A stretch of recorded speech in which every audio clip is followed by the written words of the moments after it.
Greetings, good afternoon, and welcome, everyone. We're so happy that you could join us today for the LeadingAge California Java Project Informational webinar. This is a 1-hour webinar from 2 o'clock to 3 o'clock, where you will learn about Java group programs and the LeadingAge California Java Project. Today's webinar is being recorded for future on-demand viewing. So my name is Amanda Davidson. I'm the Director of CMP Grants here at LeadingAge California. I have the absolute honor and privilege of sharing today's webinar with Lindsay Folks, Grant Manager at LeadingAge California, Dr. Christine Toyer, President of Java Group Programs, and Melanie Tyndall, Project Consultant, also with Java Group Programs. Thank you all so much for being here today. So before Dr. Toyer kicks off our exciting webinar, I'd like to take a moment to address a few housekeeping items. In the chat box, which you should see on your screen, you will find several downloadable items. They've already been placed there for you. We have for you copies of today's PowerPoint slides. We have the LeadingAge California flyer and FAQ sheet for the project as well. Now, the flyer and the FAQ sheet can also be accessed on the LeadingAge California Java Project website, and the link to that website can also be found in the chat box on the very bottom.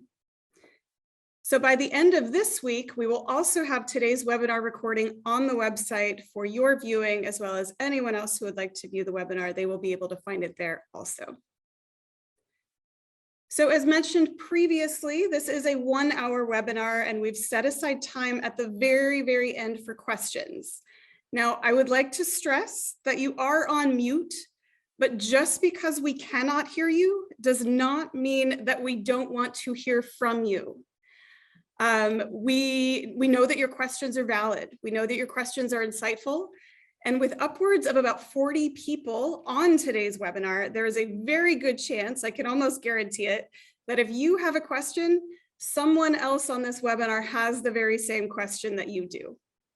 So you will be doing yourself and your peers a great service by asking your questions, and we hope that you do. Our purpose in being here today is to give you as much information as possible on the LeadingAge California Java Project. So with that in mind, please feel free to enter your questions into that Q&A box as we go, and they will be addressed at the end. Or if you prefer, and you're like me, you can remember them and hold your questions. You can keep them, hold them till the end of today's webinar, and we will address them at that time. It's entirely up to you. So without any further ado, let's get right to it. I would like to now turn it over to Dr. Christine Toyer, President of Java Group Programs. Take it away. Thank you so much, Amanda. It is a pleasure to be here, and I'm so excited about this project. I think about it all the time. I think once you hear a little bit about what it involves, you too will become excited. So what I'd like to do is just start off and tell you, hang on here, making sure I'd be able to do this, a little bit about the goal of the Java project. So the first goal is to decrease social isolation and loneliness.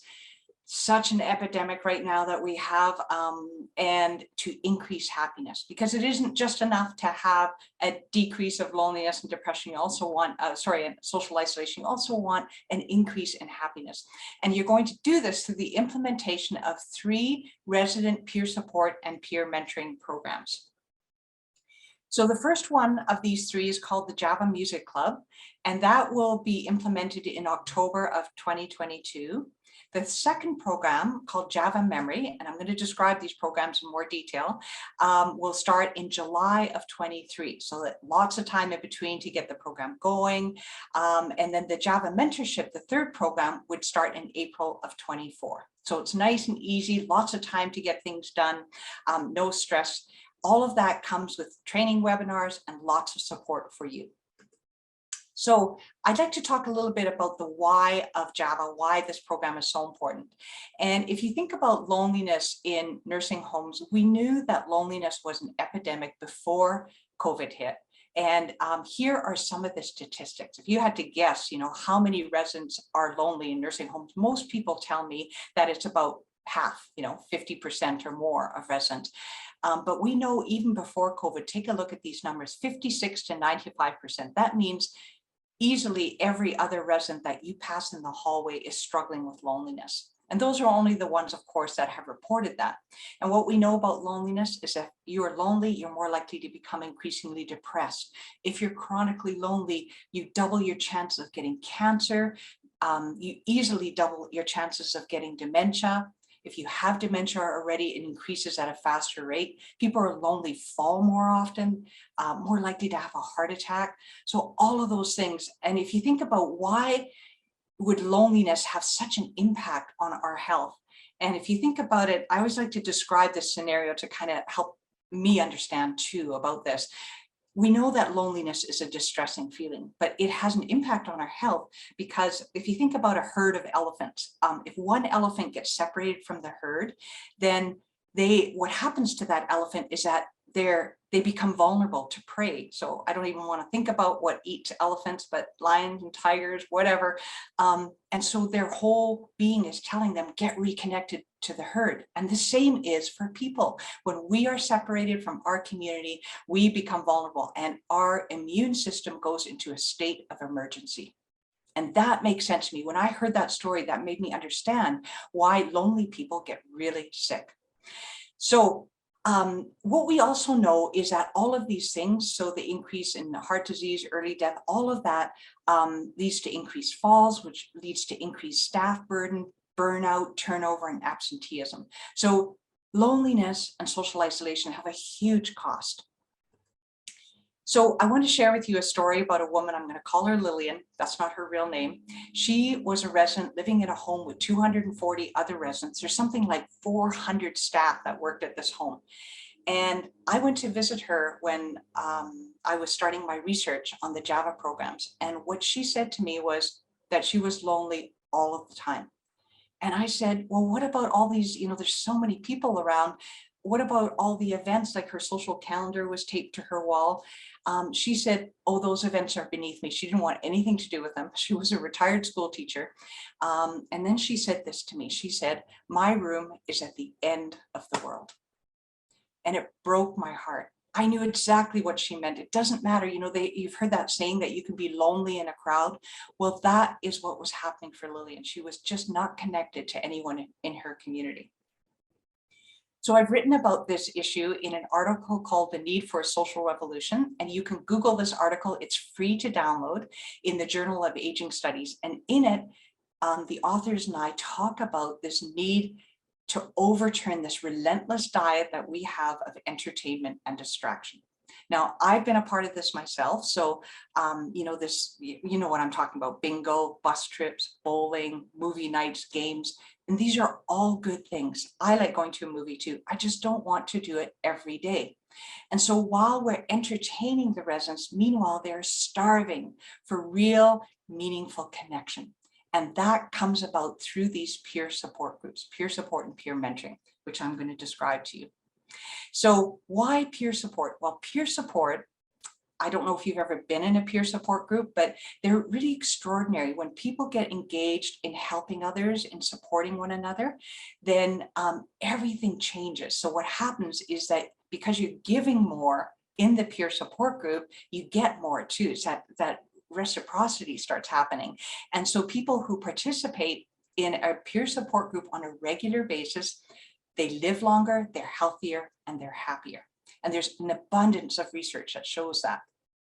So the Java programs are all about peer support and peer mentoring. So these three programs is what I'm going to kind of do a very quick review on. There's lots on our website. You can go take a look more. There's some videos there you can watch. So the first of the programs, called the Java Music Club, was developed in a nursing home with and for nursing home residents. So they were the ones that helped us pick the topics. They were the ones that gave us guidance as I was developing this program. So it's really the first standardized peer support group. And, I like to tell this story because it's so important. When I was a teenager, my older brother committed suicide. And as you can imagine, it was a terrible time in our family. We were all grieving. And somehow in my teenage brain, I decided it was my fault that he died because I wasn't paying attention. And, it was incomprehensible to me that my older, handsome, charming brother would take his own life. And I carried that grief with me into adulthood. I tried some counseling. I tried, a few things. And finally, a dear friend of mine said to me, Christine, you should go to a grief peer support group. And I said, why would I do that? I'm going to sit at a table with a bunch of other sad people and we're all going to be sad together. Like, how can that possibly help me? But she really encouraged me and I trusted her because she was a friend. And so I went. It was amazing. If you've ever been in a peer support group, there's nothing like it. There's something about being able to share with people who have gone through what I went through, who are at similar experiences. That connection that we developed, I healed with them. It wasn't as though the problem went away. My brother was not coming back, but it made what had felt unbearable suddenly became bearable just because I was in this group. So I looked around. I was working in senior living at the time in recreation, and I thought, why don't we have peer support groups? They're so magnificent. So I thought, well, how hard can it be? I'll start one up. So I got a group of residents together. Well, it fell apart almost immediately. There were two guys in the group. They didn't like each other and they got into an argument and they got up in a huff and left, and we hadn't even started the group. And there came time for one woman to share, and she went yak, yak, yak, yak, yak, yak. She could not stop talking. And anyway, and the whole group was doing this collective eye roll. And I realized it was a little harder than I thought to facilitate a peer support group. And that is really how the Java Music Club came to be, why there's training now, or why, all of that kind of evolved out of this personal experience that I had. I had one resident say to me, thank God we finally have somewhere to talk about something other than what's for lunch. So that was the Java Music Club, all about residents supporting and helping each other. I'm going to talk about what's in the Java Music Club just very briefly so that you can kind of get a sense of the materials that we'll be sending you. So it comes in a big box, and in it is a beautiful group manual with 52 themes in it, photography, quotes, and readings that are all indexed to match. There's a laminated step-by-step guide that you can get peanut butter, coffee, and jam on, happens right away. There's a talking stick. They're beautiful hand-carved talking sticks from British Columbia. There's a forum CD, a training video. There's 8 songbooks in large print with 142 songs that are recorded. So there's 8 CDs. So these are familiar songs that residents would know, and they're indexed to match the themes. So there's a facilitator's guide, there's rhythm sticks, a welcome sign. So it's just this beautiful, rich resource that comes with the program. The Java Memory Care is the same. It also comes in a separate big box with all kinds of materials, and the same with Java Mentorship. So different materials, of course, because they're different programs. So the other thing I wanted to say about the programs is that there are no subscriptions. So once you receive these program materials, you get to keep them forever and ever. Amen.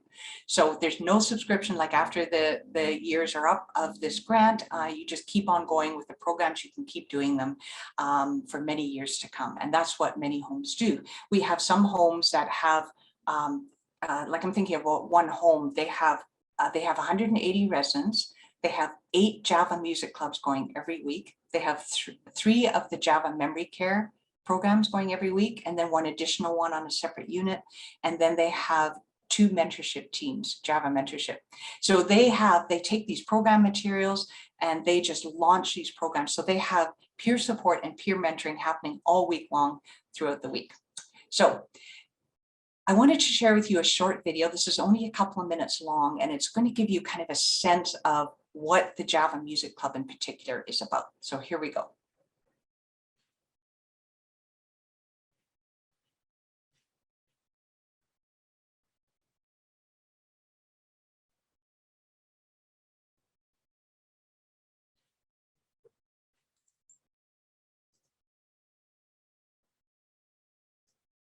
Amanda, I think you might have to unmute in order for this to be heard. Are off in their rooms. You can live by yourself, or you can live amongst lots of people, and you can still feel lonely. But if you have that sense of connection with other people, that's what makes a difference. And that's what group identity does. It's forming those deeper relationships and the sense of peer support, that you have someone who you can count on and someone who's going to notice if you're not there. How the Java Music Club came to be is that I thought, why are we not doing peer support in senior living? It's about the empathy that flows between people. So when I share a story with you about something that happened to me, there's an empathy that can flow. And that's really what it's about. The photography, the music, and the readings are just a vehicle for that. I think one of the most challenging things for us in recreation is finding ways to provide appropriate and fulfilling recreational activities for residents that can fill their day and that can be meaningful to them. Coloring programs and trivia and things like that, they're excellent. And but you kind of know what to expect each time. However, with Java Music Club, it could be a more lighthearted theme one week, and then we talk about something a little more serious the next week. Certain residents come together and support each other through finding commonalities, like with different themes that we talk about, through the responses that come out of the discussion groups. I wasn't really expecting that they would share so deeply and intimately, but we have one resident who was sharing about her stroke, and she's no longer able to walk, and it's a struggle for her. Some of the other residents also shared that they too had a stroke at one point, and they're also working on it. So it's just for her to know that she's not alone. There are others like her, and they're also working on the same struggle. I think that was important for her. Probably a month after I moved in, they came and asked me about the Java Music Club. I consider myself very fortunate to have met them all and learned some about their life experiences, and they've learned mine. Sometimes we laugh, sometimes we cry, most of all we smile. We share lives.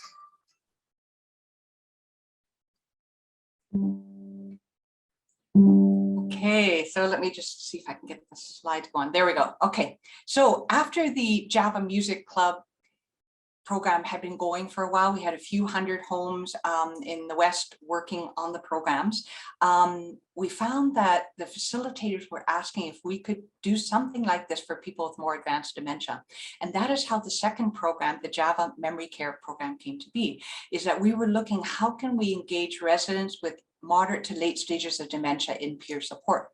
And I remember when we were developing this program, there was someone who said to me, Christine, surely you're not suggesting that people with advanced dementia can engage in peer support. And I say to you, not only can they do it, but they're magnificent at it if you put the right supports in place. And that is what Java Memory Care is all about. Like, for example, we had a resident who never spoke. We didn't even know she could speak, and she was sitting beside a woman who was weeping because she was missing her husband. It was heartbreaking. And this woman who never spoke reached over, took her hand and said, there, you're going to be all right. And that made me realize how often I underestimate what residents with more advanced dementia are capable of, what they're capable of understanding and feeling. And that is because as your cognitive levels go down, their emotional abilities seem to go way up. Their sensitivity goes way up. So they become really highly attuned to what is going on around them. So the third program that I wanted to talk about is the Java Mentorship program. And that is so it's a different program from Java Music and Java Memory. It happens at different times. So you would already have the Java Music Club going, then you add the Java Mentorship in different neighborhoods, and then you would add this third program called Java Mentorship. Each of these programs is only an hour long, so it's easy to do. And this is a team of residents, volunteers, and family members, students, anyone who is interested in supporting residents. And they meet every week and they talk about who is lonely and isolated in our community, who used to come to things, who has stopped. And we have these 26 education modules that teach them how to be a great mentor. And then they get together and they go out on their visits, but they don't go alone, they pair up. So this model of having a team meeting and then having two residents, who are armed with knowledge, going out to visit the residents that are identified as lonely is a magnificent model. And that's what we piloted this program. We found that residents love the structure of it, you know, that they're not just sent out to go and visit other residents, but they know what to do when they get there because they've had these short little 15-minute education modules. Every week they learn how to do this stuff. And also when they go and visit in pairs, it doubles the chances of a successful visit, because if one doesn't connect with the resident they're visiting, the other one might more. And they can also carry a conversation if they're visiting someone who doesn't speak much. So all of that, you know, the science behind Java, I just wanted to share with you that we did a study with these 10 communities, senior living communities, and they implemented the Java Music Club, they had Java Memory, and then they added the third program, the Java Mentorship. And what we found was amazing. The resident mentors, so the resident doing the outreach, either from the Java Music Club or from the mentorship team, look at their depression and loneliness scores over a period of 6 months. They went down, not just a little bit, but a lot. And if you think about it, it's like it's called the helper's high. When you're helping other people, you feel really good. And that actually results in a deeper sense of connection and relationships between residents.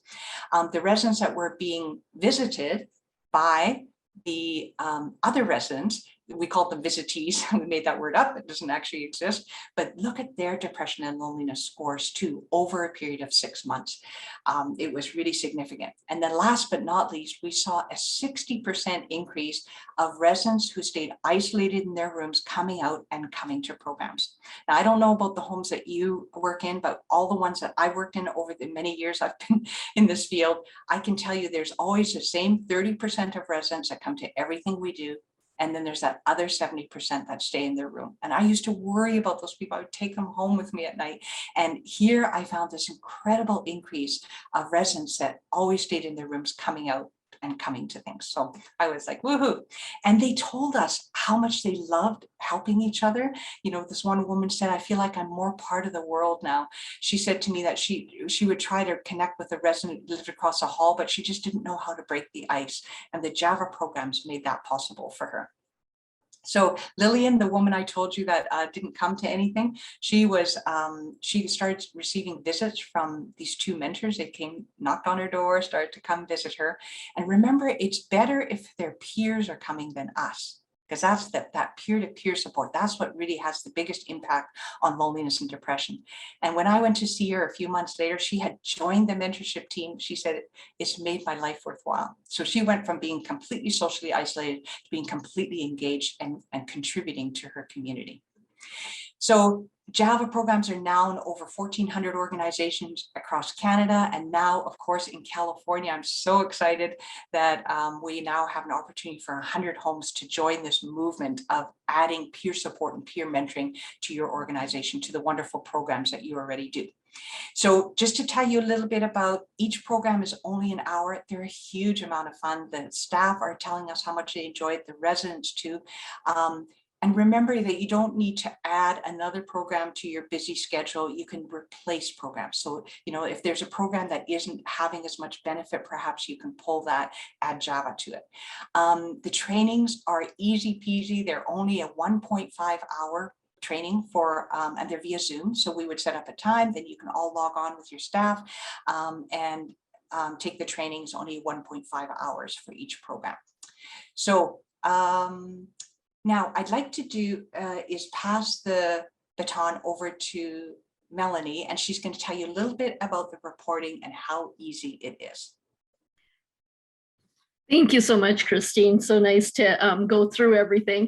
I get the fun part. I get to tell you about how little work is involved in this project. So some of you have been involved in CMP grant projects in the past or currently are involved in it right now. And you know, sometimes it can take quite a bit of time in order to get reports into Amanda and Lindsay and myself and different people. We're taking a lot of that off of your plate. We have devised a way for this particular grant that there are very few questions in a survey, which is done through a link, which many of you are familiar with, where we are going to ask very few questions. Those questions only have to be answered once every quarter. There's 2 quick surveys that have to be done. I have done them myself. I know Amanda's probably logged on and tried to do them. They take 3 to 5 minutes. They are brief in nature, very quick, very easy, and you don't have to worry about the reporting of how to gather those numbers afterwards. We worry about all of that for you. So super duper easy. You don't have to send in any Casper reports or anything like that. So just know that this is a very simplified process at this point.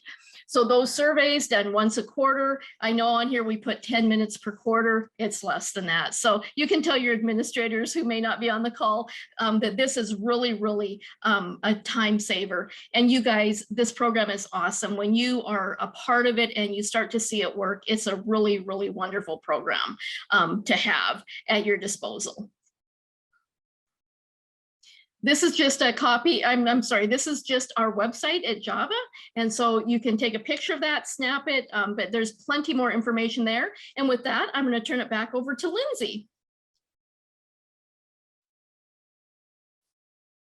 Okay, I'm just going to pass her remote over to Lindsay. We'll pass. I got it, Christine. Thank you so much. Thank you so much, Dr. Toyer. Thank you so much, Melanie. That was just incredible. I think just hearing that Java Group Programs was started, its conception, its beginnings were in skilled nursing is incredible, and speaks so highly of this project coming to California and truly being a much needed and life-changing project. We're so happy to bring it to the state. Thank you. Thank you, both of you. I would like to turn it over now to Lindsay, folks, because many of you likely have questions about the project itself, and Lindsay is going to cover all that. Lindsay is your grant manager, and with that, I will hand it over to Lindsay. Hi, everyone. Thank you for being here today. As Amanda said, I am the grant manager here, and I wanted to go over some frequently asked questions that we have about the Java grant and this Java project. So first, who's eligible for the project? So all Medicare and Medicaid certified skilled nursing facilities in California are eligible. This program is also available to all LeadingAge members and non-members. And this funding was made possible through a CMP monetary or civil monetary penalty grant awarded by CDPH and CMS Region 9. So as Christine mentioned, the Java project provides a wide variety of materials for the 3 projects, the Java Music Project, Java Memory, and Java Mentorship. Each comes with a box of materials to help you have the project move along. And this project also provides training and support for all staff. So is there a cost to participate? The Java Group Program materials, training, and support are provided at no cost, absolutely free to every one of your communities. So I'm going to say that again, absolutely free. The materials are yours to keep at the end of the project, and there is no subscription to maintain at the end of the project. So how long is the project? So Christine did mention a timeline, so I will let you know the project did start in May of 2022, and it will go all the way through April of 2025. If your community is selected to participate, you would receive your materials around the fall of 2022. And this includes an evaluation once per quarter of participating residents, as you can see, to indicate indicators of changes in loneliness, social isolation, and happiness. So what is the time commitment? 1 calendared session per week, so just 1. As the programs increase, there will be 2 and then there will be 3. So the first will be music, second will be mentorship, or second will be memory, third onto mentorship. And then also 1.5 hour training for staff on each Java program will be provided prior to implementation.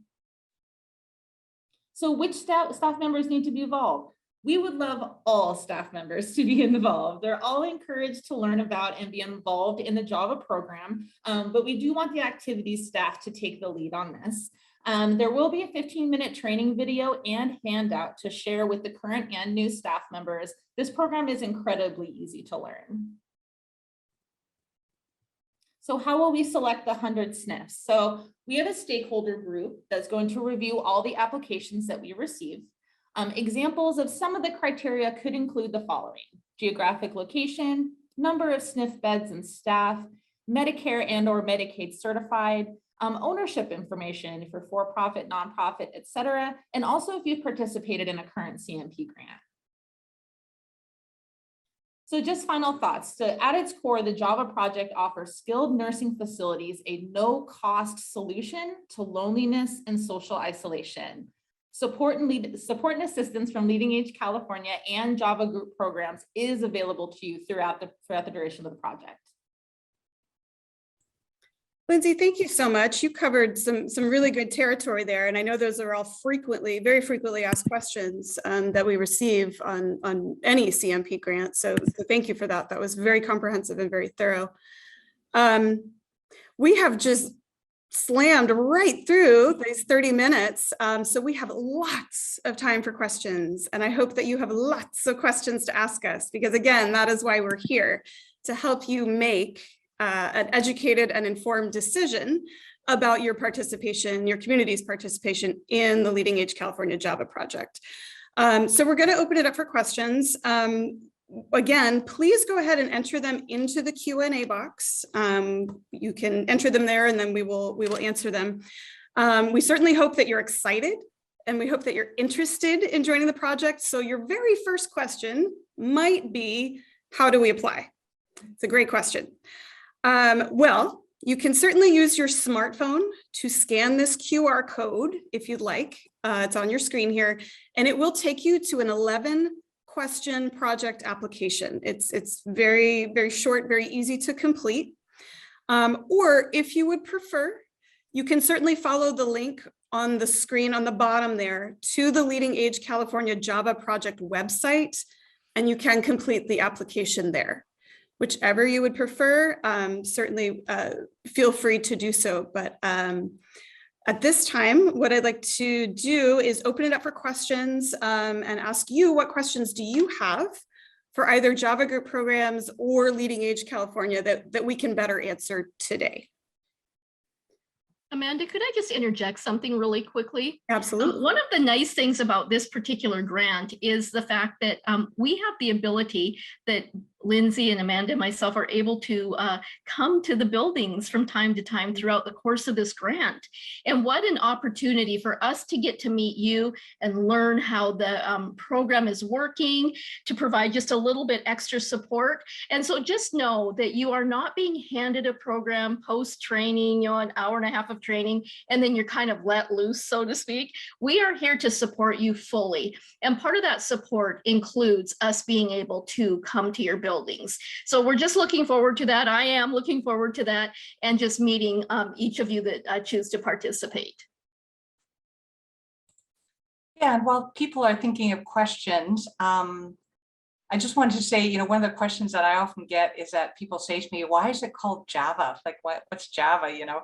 And I always say, you know, when we started the Java Music Club, what I've said to people is that we didn't want to call it a non-pharmacological, psychosocial, therapeutic, I said that already, peer support group, because nobody would come, you know, like we had to, and so Java just stands for coffee. You know, the music is a way to get residents engaged in peer support, because if you called it something like a support group, I know that the residents that I've worked over the years, they go, oh, no, thank you for me, you know, anything to do with therapy or support, you know, but it's a really fun group. People laugh a lot in these groups, and you know, people get to have a good cry, which is such a healing thing to do. So, you know, there's one story while you're thinking of your questions, just cut me off, Lindsay, or Amanda, if you see one. There was a resident who moved into a home that I worked with, the one with the 240 residents. It was really big. And he was up north. He lived with his family, and he had Huntington's. And I don't know if you're familiar with that, but people start to lose control of their limbs. And he was a younger guy, you know, in his early 50s, compared to most of the residents that lived there. And when he moved into the home, he was immediately ostracized because he was younger, he was different, and people were afraid of him because he was moving around so much. And, you know, so I went to see him and I said, I'll call him John. I said, John, you know, we have this Java Music Club happening. Why don't you come and join us? And he said, what is it? He was still able to talk, right? And I said, well, you know, we play a bit of music, we share, we get to know each other, and we have treats, you know. That's what I said, we have treats, you know. And he said, okay, I'll come. And so in walks John into the Java Music Club, which had been going at that time about a year. And, you know, he came walking in like this. He was and I could see there was this one woman, this tiny little lady named Mary who lived, you know, who was part of the Java Music Club. And she was looking at me and shaking her head like, don't bring him in here. You know, I think she was just afraid of him, you know, but I said, you know, Java Music Club, this is John. John, this is the Java Music Club. He sat down, and when the talking stick came to him, so we passed the talking stick around so each person gets a chance to share. He started to talk about how lonely he was, how he was missing his community, his children, his wife. It was heartbreaking. And, you know, by the time he was finished sharing, you know, we had to get out a box of Kleenex and we all had a group cry. It was so moving. And at the end of that group, they, you know, the group members just got out of their chairs and went over to him and were hugging him and talking to him, patting him on the back. It was just like a miracle had happened. And the next week, my office looked out over the dining room of that floor that he was on, and he was sitting there. He had to sit by himself in the dining room because he would knock dishes flying all the time because he had these involuntary movements. And he knocked his coffee cup flying, and Mary gets up. She was on the other side of the room. She hustles over to his table and mops up the coffee, goes and gets him another cup of coffee, and then reached up and gave him a hug. It was so beautiful. I'll never forget it. And that showed me what the power of peer support is. That was just from one peer support group. And it wasn't just me who saw that little woman give that huge guy a hug. It was the entire dining room saw it. So it changed their relationships to him too. So if you think about peer support groups, they have this ripple effect in your community that is really powerful. So, okay, I'll stop talking now in case there's a question. Well, we actually do have a question, and you can continue talking, Dr. Toyer, because I think this is a great question for you to answer. This is from Emily. Emily says, with COVID, a lot of volunteer programs have been discontinued. Depending where COVID levels are, when the mentorship part of the grant begins, what happens if we cannot enlist outside volunteer help with this? How do we meet the grant requirements? Yeah, thank you, Emily. What a good question. What we found is we've had a lot of communities already with the Java programs that have had the Java programs, and then COVID hit. And so what happened for the first few months, you know, is all of us, we were all kind of in a state of shock, and all the group programs stopped. But what the staff started doing was getting really creative. And I'm going to get to the volunteers in a sec, but I just wanted to say for the Java Music Club and Java Memory Care, they started to do what they call hallway Java. So they would actually implement the Java Music Club in the hallway, and the residents would stay in their doorways. And so the music would float down the hallway and residents would get engaged in the program, and they used a microphone. So that was just incredible. Like, and they, so then they would do the Java Music Club on this floor, and then they do it in this hallway. And so they just did it throughout the week. And same with Java Memory. And then the Java Mentorship program, we thought, what are they possibly going to do with that? There's no volunteers, no nothing. And so what they did is different homes have done different things. Like I'm thinking about one community, they had something like, it's a really big community. They had kind of this whole continuum of care. So they had about 600 people that lived in different areas. Part of it was a nursing home, part of it was an assisted living, and then retirement, independent living. And they got a team of residents together, and they started writing letters, and they started phoning people. So they figured out, what can we do that's safe, still honoring all the protocols that were in place, and where residents can still help each other. Oh my goodness, though that group of people, that small group, had within 1 year had done about 1,380 letters, something like that, in 1 year. Letters, cards, phone calls, whatever they could come up with. Some homes I know are adapting it because they don't have volunteers, so they've got a resident and a staff member will go to visit one resident, or if it's no resident, then just the staff member goes and visits a resident, and they write a letter or a card of support to their neighbor down the hall. And then they took that, you know, so think of this as mentoring. So your residents reaching out to other residents to support them. And they would send this card. So the staff member who was, you know, gowned and gloved would take it over it to the next resident. And so they'd be like this message system, like a message in a bottle, you know, going from room to room. And all the residents talked about how meaningful that was for them, you know, to hear from Mary down the hall, you know. So we've done lots and lots of creative things with the Java programs. And, you know, it isn't just COVID, of course, there's flu outbreaks that happen. What happens to the talking stick then? Well, what staff have told me is that they just put the talking stick aside. If there's a flu outbreak or COVID, they can't pass things from resident to resident, of course. And so they just adapt. And we've actually created a handout for you that talks about all the creative things that these 1,400 communities have been doing over the past 2 years. And we're going to share that with you so that you know what to do. Not just during COVID, but also if you have a flu outbreak, of course. Thank you, Dr. Toyer. And thank you, Emily. That's a fantastic question. Thank you for asking. So other questions that people have asked is, you know, how long should the program be? Well, you can make the program shorter, you can make it longer. So there's lots of flexibility in there. And you'll see, you know, some people do the program for 45 minutes because that's all the time they have. Others do it a bit longer. I know there's one community, there's a group of women that have been meeting for a number of years now in using the Java Music Club materials, and there's 14 of them, and they close the door, they put a sign up that says keep out, and they have such a beautiful Java Music Club. The sharing is so emotional, real, and I think that is, you know, what is so different about Java. You might think, well, they're just sitting around drinking coffee, but this is a place where people can talk about what's really going on in here, in their hearts. And that's what's important, is that, you know, that's the difference. Like, you can't turn to somebody bingo and say, I'm really lonely, but you can in the Java Music Club. And that's what I found too in that grief peer support group that I was in. I'm still friends with those people many years later because I was able to unburden myself. You know, I cried with them, I laughed with them, I cried some more, you know.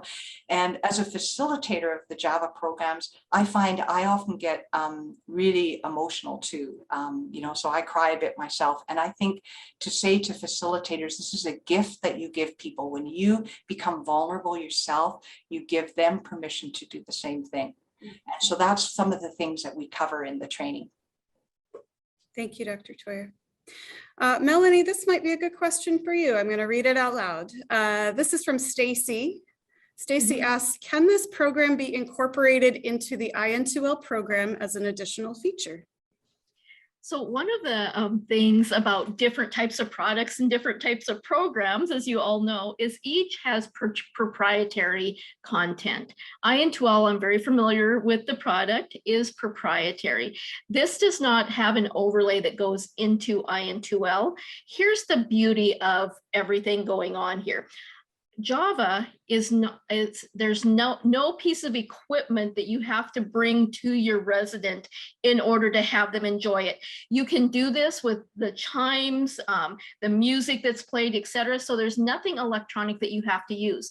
Can it be used in conjunction with and maybe play some of the music on the IN2L? Of course, you can always play the songs on the IN2L and enjoy the music in that way, but there is not an overlay.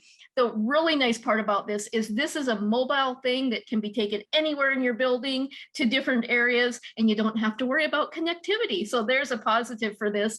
You don't have to worry about all those little details. But that's a wonderful question. I love it. Thank you, Melanie. And thank you, Stacy. That was an excellent question. Thank you for asking.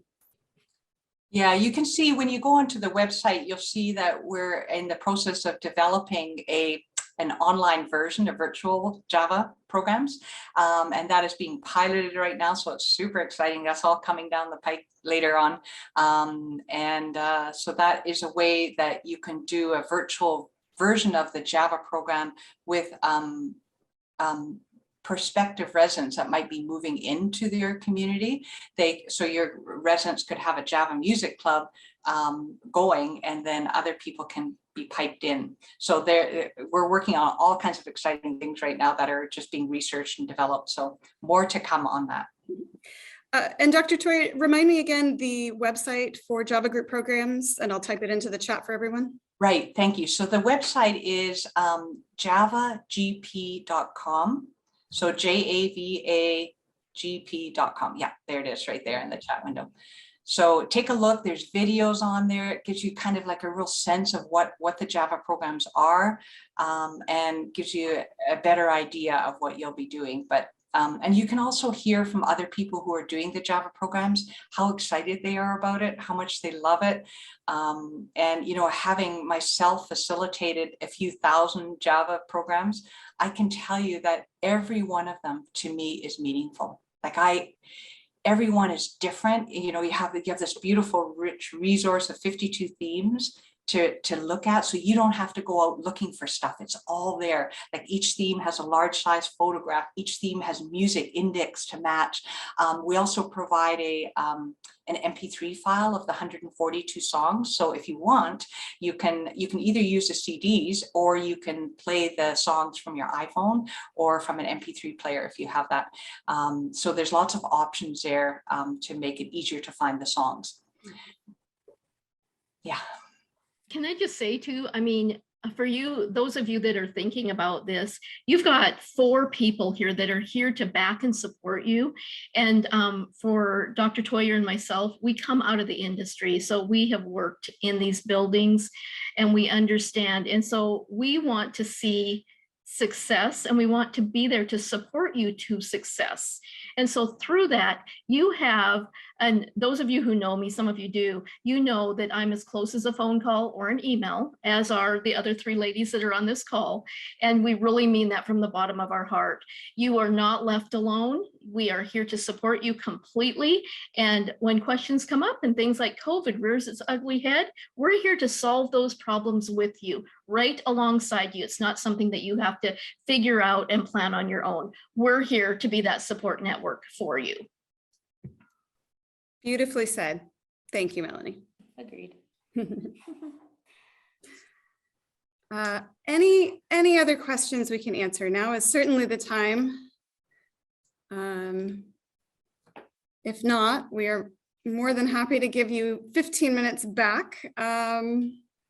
But know that mention that you've put the things you've put in the chat, Amanda. So you've put a few handouts in the chat if anybody has some questions about our flyer, our FAQ, things like that, as well as the link to our landing page on our website. That link will take you to where you get everything. It has frequently asked questions, the webinar is there, how to apply for the grant is there, like everything is there.